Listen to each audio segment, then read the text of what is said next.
So simula dito sa San Mateo, papunta naman tayo ng Rodriguez sa Rizal. Grabe yung alikabok ng kalsada. So medyo paakyat na pala to. Isa sa mga getaway pasyalan dito malapit sa Metro Manila, ang Rizal. So dito matatanaw mo yung overlooking view ng mga kabundukan. Ngunit kung dumaan kayo dito, mapapansin nyo na yung mga ibang bundok dito ay nakakalbo. Unting-unting lumiliit. So yung dating puno ng mga trees, ito na siya ngayon. Nakakagulat, no? Na minsan na may bundok dito, puno siya ng mga activities. Pero meron pang mas malaki dito na bundok na nakakalbo. Ito yung malapit sa Rodriguez Rizal naman. Dito matatanaw mo halos talaga malaki yung natapyas. Napakagandang tignan itong mga kabundukan lalo na dito sa Rizal Province. Pupunta natin ngayon itong Rodriguez Rizal kung saan ito yung malaking natapyas na bundok. Magsisimula tayo dito sa may Batasan San Mateo Road at dadaanan natin itong lahat ng kalsada kasi bukod sa mga bundok kabayan, yung mga kalsada ito sira-sira na rin siya.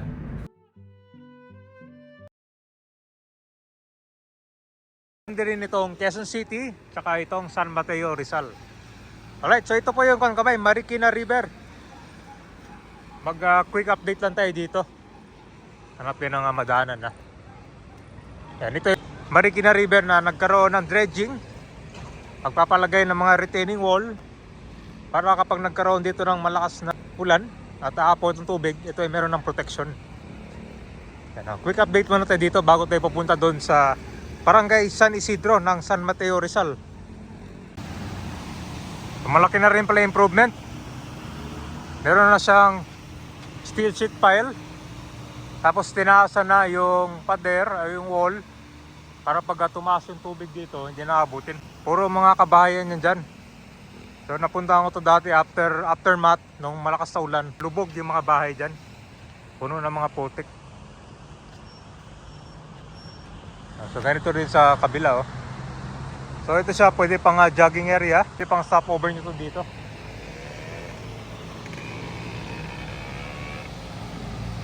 Medyo malayo pa yung pupunta natin kabayan na doon sa may kuan pa part ng Montalban Rizal. Ito may mga ilaw to dati parang mga kanya solar powered. Baka siguro tinanggal, no? Ito na tayo sa San Mateo Rizal. So ito yung first part ng video natin kabayan, no? Yan, makikita nyo yung area ng bundok dyan na unting-unting nakakalbo. Tapos dito malaki na improvement na ginagawang C6 road. So yung dati lubak ito, malalim kapag nagkaroon ng ulan. Ito ngayon ay sementado na. Kasi kapag dadaan ka dito ng maulan, hirap talaga. So simula dito sa San Mateo, papunta naman tayo ng Rodriguez sa Rizal. Construction of bypass and diversion road, JCT Batasan San Mateo Rodriguez Bypass Link Road, Phase 3 Barangay Malanday, Dulong Bayan. Ito yung laging napupuntahan natin na tatanong kailan daw matapos or ano na yung progress. Ito mukhang ano kaya ginagawa sa bundok na to. Mukhang pwede gawa ng kwento, no? Yung protection. Nung bagyo dito, grabe. Halos water post ng kalsada. Talagang bilis ng agos ng tubig.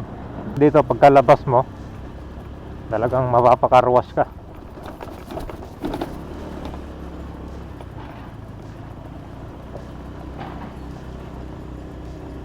Putik dito. Nagkaroon lang ng konting ulan dito.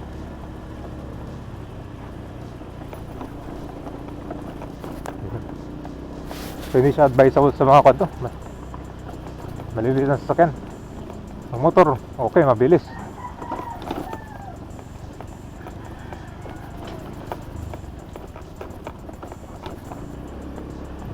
Try pa yung lubak ko.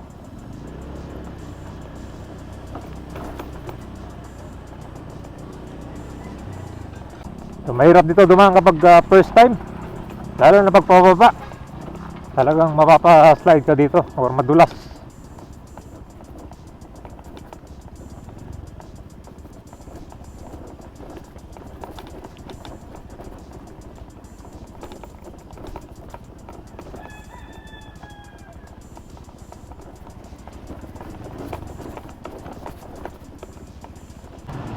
So dito malapit sa Centro Mall.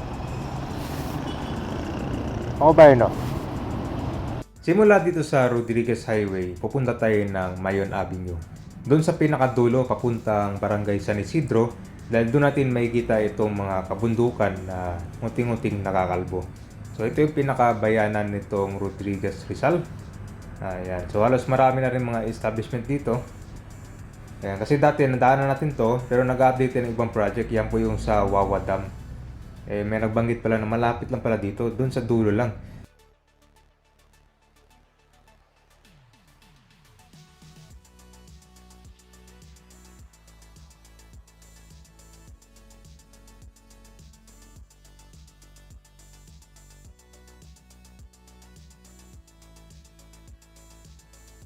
Ito na yung Mayon Avenue. Ngayon, pagdating natin dun sa malapit sa Barangay San Isidro na, mapapansin nyo yung kalsada na halos sira-sira na. Dahil napakaraming mga trucks ang dumadaan na merong mga dala, no? Loaded talaga. Sa mga dumadaan dito, lalo na sa mga nakamotor, mas maganda na handle. Yung kalsada pala to, kundi siya medyo puno siya ng mga bato or mga buhangin, kaya medyo madulas para sa mga dumadaan dito, lalo na sa mga nakamotor, no? Yan. So dito ka ba, matatanaw ko na yung bundok, oh. Kitang-kita mo dito yung nakalbo. 'Di ba? So malaki talaga kasi kahit malayo ka, makikita mo yung epekto ng mga activities na ginagawa diyan, no?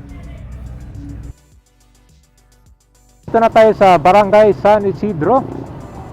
So maraming mga truck ngayon ang galing diyan na palabas dito.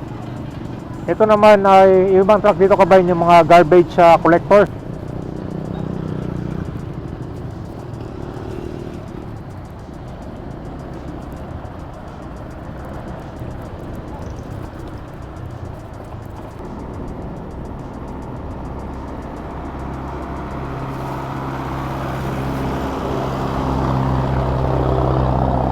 Grabe yung alikabok ng kalsada. Marami pa rin naman mga nakatira dito, no? Hindi nakakabayan na kasi siguro. Siyempre, yung mga ibang may laman yan, nahuhulog yung buhangin na dala nila or mga bato.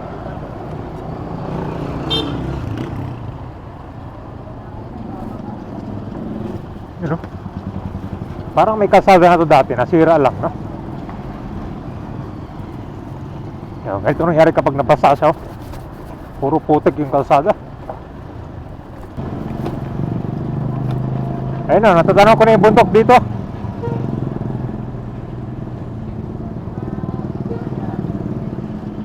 Okay, pure gold. So nandito na yung mga ibang establishment malapit. So, may gas station na rin, no? Pet fuel. Bakit na itong pupunta natin ngayon? Meron palang dito school.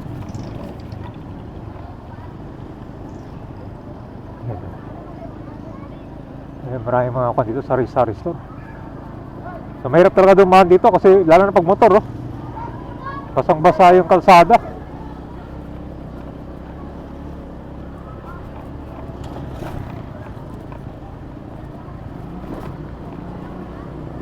So ito ay San Isidro Elementary School.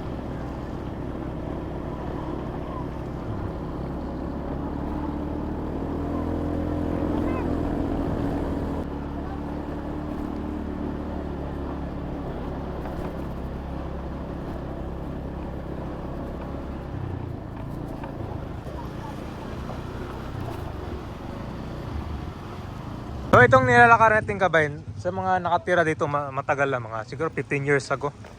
Maganda pa yung kalsada nito dati. Talagang kanyan, sementado. Dahil sa maraming karga yung mga dumadaan dito, lalo na yung mga truck na mabibigat. Ganito na sa ngayon.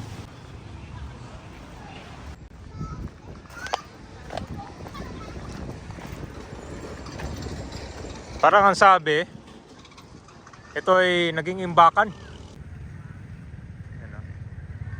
Ito palang bundok nakikita nyo, ang sabi parang kuwan doon siya ngayon, imbakan. Pero may kita mo na kuwan din, parang nabawasan siya bundok dali. Siguro nag-stop na yung operation, no? Maraming mga truck din dito, nagbaba sila. Kung kayo ay nagtataka o nagtatanong, kamusta na ba yung mga kabundukan? Isa ito sa mga napuntahan natin sa San Isidro ng Rodriguez Rizal. Ito yung mga kabundukan na unting-unting nakakalbo, lumiliit. Ang Sierra Madre Mountain, ito yung function niya as a natural barrier against tropical cyclones. Napakahalaga ng Sierra Madre Mountains dito sa Philippines dahil ito nag-provide ng mga area for growth and development para sa mga habitats and their associated flora and fauna. Pero nakakalungkot lang dahil yung mga ilang part ng kabundukan, lalo na dito sa Rizal, marami nang nakikita na ganito ng mga nakakalbo na unting-unting lumiliit din. So yung pag-quarry dito, ito yung pagkukuha ng mga stone, sand, etc. So ginagamit din yan pang building material or any other purposes.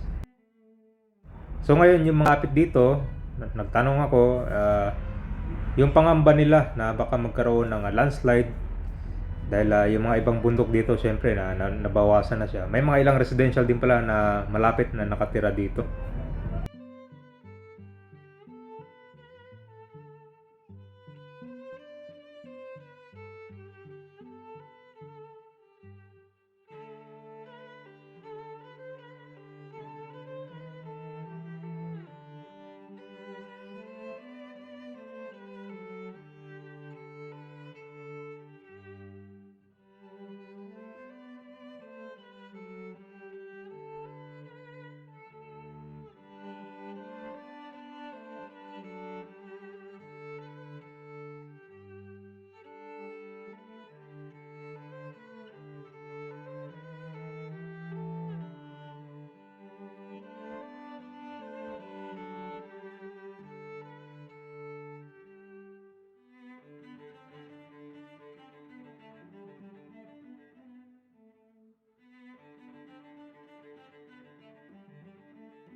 So ito may kalsada dati, nasira lang.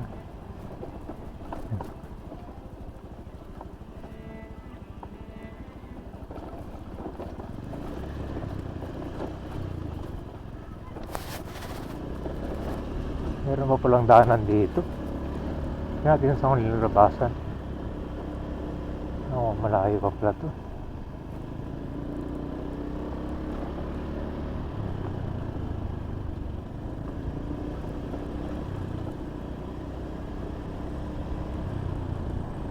Ito lang rito. Sa probinsya ka talaga. Ay, may mga kabayan pa pala. Ay, mga residente pala dito.